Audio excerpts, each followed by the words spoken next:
اقول لك ايه؟ قال يا سيد، قال شامي، قال حكومة، قال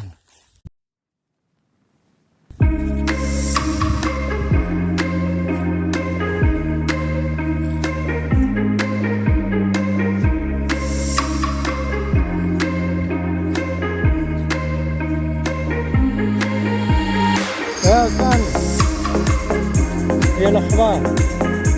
قربت تخلص على كنتي؟ والله العظيم رحتين وجنين منك يا أسامة المزاج. الله ينور عليك. لسه مطول قدامك ساعة انت على كده.